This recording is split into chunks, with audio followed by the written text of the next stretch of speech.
Quando falta visão, o povo se corrompe. Provérbios. Falta visão. O que é a falta de visão? É a falta de liderança, é a falta de propósito. E isso, irmãos, nos faz pesar sobre nós a responsabilidade. Nós quem? Primeiro, pastor. Segundo, os presbíteros. E aí vai descendo a responsabilidade. E de modo que todos nós temos responsabilidades dentro do contexto do reino de Deus. Alguns um pouco mais, outros um pouco menos, mas temos responsabilidades. Nós não estamos dentro de um contexto de quatro paredes, de uma religiosidade vazia, sem sentido. Não, nós estamos aqui, irmãos, para viver a palavra de Deus. Nós estamos aqui para viver o reino de Deus.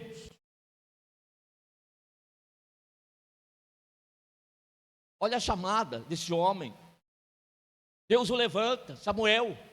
Mas antes que levante, nós estamos vendo aqui então, nessa situação, a sua tarefa de liderar Israel, da passagem do período dos juízes, essa anarquia, para o período da monarquia. Samuel vai ser o último juiz de Israel. Último juiz. Nós temos o texto do capítulo de número 7 e o versículo de número 15, que vai dizer que Samuel julgou Israel todos os dias da sua vida. Todos os dias da sua vida. Ele julgou todos os dias.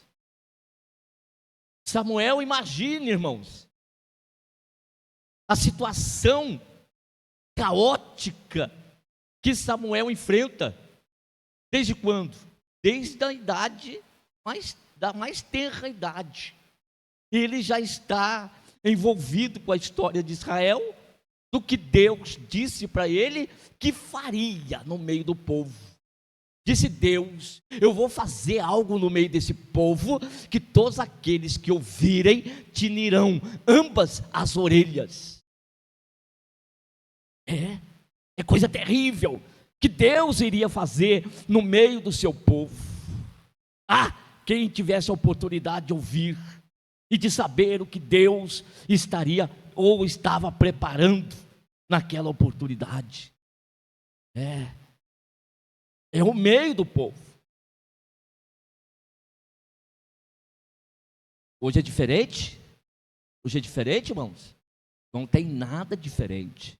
Deus continua trabalhando no nosso meio. Louvado seja o seu nome.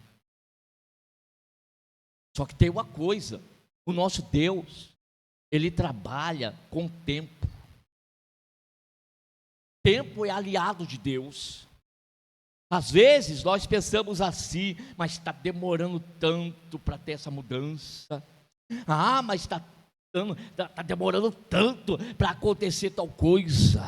Deus falou algo, mas quanto tempo ainda vai demorar para isso se concretizar? Essa nossa ansiedade, essa nossa fadiga, essa nossa pressa do século 21. Pare com isso. Deus não se adaptou ainda a século 21 e nem vai se adaptar. O nosso Deus, irmãos, Ele vai trabalhando. Quem é espiritual está percebendo. Quem é espiritual está enxergando. Quem é espiritual, ele está discernindo. Conforme Paulo disse: aquele que é espiritual discerne tudo e de ninguém é discernido. Deus está trabalhando no meio da igreja. Deus está trabalhando no meio do seu povo. Você pode não estar percebendo, mas Deus está agindo. E aqueles que acompanharem esta pregação do livro de Samuel, vai chegar ponto aqui, irmãos, que você vai ficar estarrecido. com a forma de Deus agir, com a maneira de Deus agir, da forma, perdoe-me a expressão, da forma não convencional de Deus trabalhar. Por que não convencional? Porque Deus não trabalha do jeito do homem. Ele não faz as coisas na hora que eu quero. Ele não faz as coisas na hora que eu desejo. E nem do jeito, tão pouco do jeito que eu quero. O nosso Deus, Ele é soberano. Não tem conselheiro. Não precisa de conselheiro. Operando Ele, quem é que vai impedir o seu agir? Então você que é espiritual, você que é uma pessoa de Deus, procure entender o propósito, procure entender o que é que Deus está fazendo, procure enxergar e ver como é que está sendo o agir de Deus no meio do seu povo. Nós temos uma tendência de julgar as coisas muito facilmente. Nossa, tal lugar já passou da hora de Deus agir. Irmãos, essa palavra aí tem que ser pesada, hein? Pesada na balança. Cuidado com aquilo que se fala a respeito da forma de Deus agir. Não digamos nós, homens, que Deus está atrasado. Que não digamos nós, homens, que Deus está errado. Misericórdia. Vamos vigiar mais com as nossas palavras. Vamos fechar mais a nossa boca. Cuidado com as palavras ociosas que saem da boca. Jesus disse que nós vamos prestar conta de todas as palavras ociosas que saírem da nossa boca. Vamos tomar cuidado. Temos que vigiar mais e procurar entender aquilo que Deus está fazendo, para que nós não estejamos depois envolvidos nas mudanças que Deus vai fazer, e tampouco nós sejamos ferramentas de Deus, que Deus vai usar para fazer diferença, mas de uma forma negativa. Eu vou mostrar para vocês no livro de Samuel. Porque no meio do contexto de Deus, quando Deus faz mudança, nós sempre vamos ter aquele que vai ser o instrumento de Deus, um vaso nas mãos de Deus, para ser vaso de honra, como Samuel. Mas nós temos no contexto de igreja, presta atenção nisso, nós temos no contexto de igreja, no contexto do povo de Deus, vasos de desonra, como Ofni e Finéias, vaso para desonra, que desonra o nome do Senhor, que macula o nome do Senhor, que escandaliza a obra do Senhor. E devemos nos lembrar do que Jesus disse a respeito dos escândalos. É mister que venham os escândalos, mas ai daqueles por quem os escândalos vêm. Eu não quero ser o instrumento de Deus para isso aí, irmãos.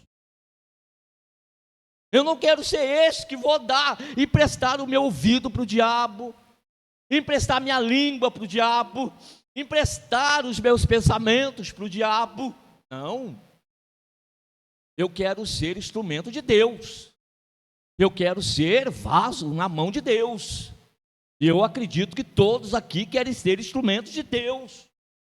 Numa época difícil, numa época caótica, numa época deplorável, mas nós devemos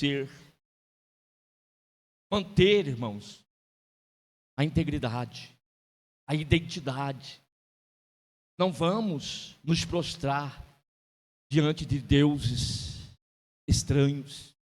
Não vamos nos prostrar diante de situações Não vamos, irmãos, ir na corda. Cuidado com a corda. Cuidado com a corda. Eu já usei essa expressão, uso de novo. Galinha que acompanha pato.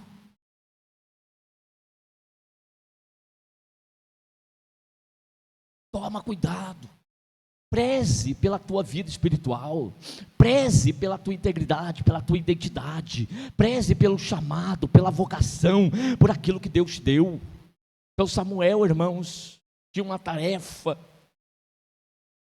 difícil de liderar Israel nesse período, nessa transição. Quem é que quer ser instrumento de Deus num momento de transição? Hein? Muitas das vezes nós queremos ser instrumento de Deus num momento bom, né? Quando a igreja está cheia, a igreja está naquele avivamento, naquele despertamento, e aquele movimento gostoso, como é bom. Aí aparece A, B, C para cantar, e aí todos querem pregar, aí todos querem ensinar, aí todos querem estar na frente, aí todos querem ser isso e ser mais aquilo. E nós queremos movimento lá do trabalho da sede, gideões missionários, e por aí afora vai. Mas e aqueles que Deus quer usar no momento de transição? E aqueles que Deus quer usar para ser instrumento de avivamento? E aqueles que Deus quer usar para ser instrumento de despertamento? Cadê? Então, meus queridos irmãos, que nós sejamos vasos nas mãos do Senhor, como este aqui. Então Samuel, ele concluiu a obra dos juízes, realizou bem o trabalho de juiz que foi Israel, e não foi com a força do braço, foi através da palavra, foi através da oração, e daí estabeleceu os fundamentos proféticos dentro de Israel, estabeleceu os fundamentos do ofício profético, porque ele foi o profeta também, foi juiz, o último juiz e também profeta, orientando o povo, e ele desenvolveu isso até o nível do sacerdócio, exercendo também esse ofício no meio do povo de Israel. E aí, a partir de Samuel, nós temos então os profetas que se levantaram, seguindo as pisadas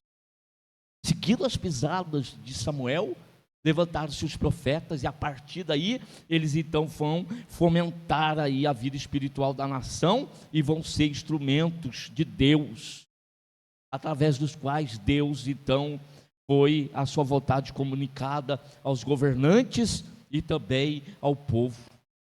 Coisa maravilhosa. Mas Samuel teve um momento fácil? Não, irmãos, não foi um momento fácil. Foi um momento de grande desafio. Mas vejam, para a gente já deixar aqui para a próxima mensagem, qual que é o contexto até da geração de Samuel. Por isso eu disse para os irmãos, e encerro a pregação nessa noite dessa forma.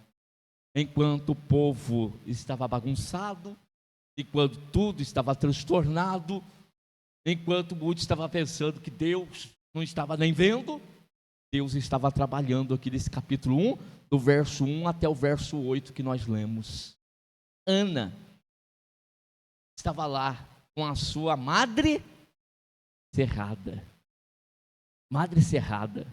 fechada, estéril, sem poder gerar, mas estava nessa situação. Verso 6 nos diz: porquanto o Senhor lhe tinha cerrado a madre. Olha como que Deus faz. Desta mulher aqui estéril, dessa mulher amargurada, dessa mulher aqui angustiada, dessa mulher perseguida, maltratada, zombada, dentro daquele contexto, mas pelo que nós vemos, uma mulher fiel. Os outros podem estar indo embora, pode a apostasia tomar conta de muitos, mas essa mulher aqui não, estava firme, constante e sempre abundante, todo ano indo para lá, onde estava a arca, Siló. Todo ano o esposo ia para lá e ela ia. Todo ano com a esperança de receber a bênção do Senhor. E voltava, ainda não era a hora. Ia, no outro ano retornava para lá e voltava do mesmo jeito. E no outro ano ia para lá e retornava do mesmo jeito, ano e sai ano, sendo irritada, zombada, criticada pela sua, que aqui diz o texto, a sua competidora, que dava filhos para o homem e ela não conseguia gerar. Dava filho para Eucana, a Penina, e ela não conseguia. Que tristeza, que angústia, irmãos, que angústia.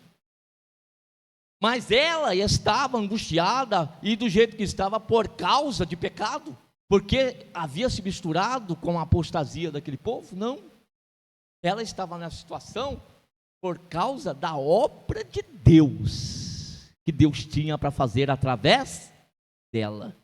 Então eu encerro nessa noite perguntando o seguinte: qual que é a obra que Deus tem para fazer em nós e através de nós? Você sabe, você que está sentadinho nessa cadeira aí, dentro do contexto em que você está enxergando, você sabe qual que é a obra que Deus tem para fazer na tua vida e através da tua vida?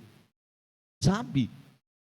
Se não sabe, pelo amor de Deus, fica quietinho e vai orando, e vai persistindo, e vai perseverando, e anda mais um pouco. Os dias são difíceis, dias trabalhosos, dias angustiosos, e às vezes sou zombado, sou criticado pela a forma como eu faço, do pouco que realizo. Ei, Deus está no controle. Não se desespere, não se deixe influenciar, não se deixe levar pelas conversas alheias. Mantenha-se fiel, se posicione na presença do Senhor, tenha posição, tenha foco, olhe para Jesus, autor e consumador da tua fé. Não olhe para o homem, não olhe para a direita, não olhe para a esquerda, olhe para Jesus. Jesus tem um propósito, Deus tem algo para fazer através da minha vida, Deus tem que fazer algo através da tua vida. Seja fiel, permaneça fiel. Quando é que eu me mostro fiel diante do Senhor? No momento de adversidade, no momento de dificuldade, é o melhor momento para nós nos apresentarmos diante do Senhor. Não perca a oportunidade de Deus te levantar como instrumento nas mãos dele. Não recue. Agora, quem dá passo para trás, não vai ter jeito. Se você dá passo para trás, como que você vai ser instrumento? Como que você vai ser usado por Deus? Amém? Deus continua abençoando os irmãos.